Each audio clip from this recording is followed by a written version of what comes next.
আসসালামু আলাইকুম। তো উত্তরা মাইলস্টোন কলেজে বিমান দুর্ঘটনা নিয়ে কিছু কথা বলার ছিল। কিছু কিছু বাইনচোদ খানকির বলারা আসত কন্টেন্ট ক্রিয়েটর, ব্লগার, টিকটকার, তোরা বাইনচোদরা যা সিএনএমে ভিডিও করতি, তবু বাইনচোদ সকলরে সেনাবাহিনী সরানো লাগে মাইক দিয়েছিলে। আর রাজনীতির আলাপ তো না করলে নয়।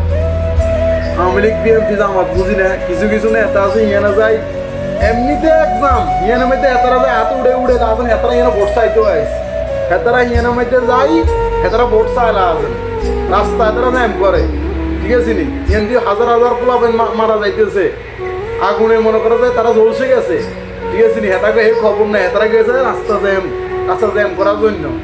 আর সরকারের কথা কিন্তু কোনো লাভে নাই, ঠিক আছে নি? তাদেরকে তো আরো বেশি কিছু বলার ছিল, ঠিক আছে? এরা মনে করো কম টাকা দিয়ে পুরানো প্লেন কিনবো, ওই পুরানো গাড়িতে নতুন ইঞ্জিন বানানোর মতো অবস্থা আর কি। পুরানো প্লেন কিনি, এটা দিয়ে আবার এতারা প্রশিক্ষণ দিতেও যায়, ঠিক আছে নি? তোর সালার আগে ধুম ফ্রিডম দরকার, ঠিক আছে নি?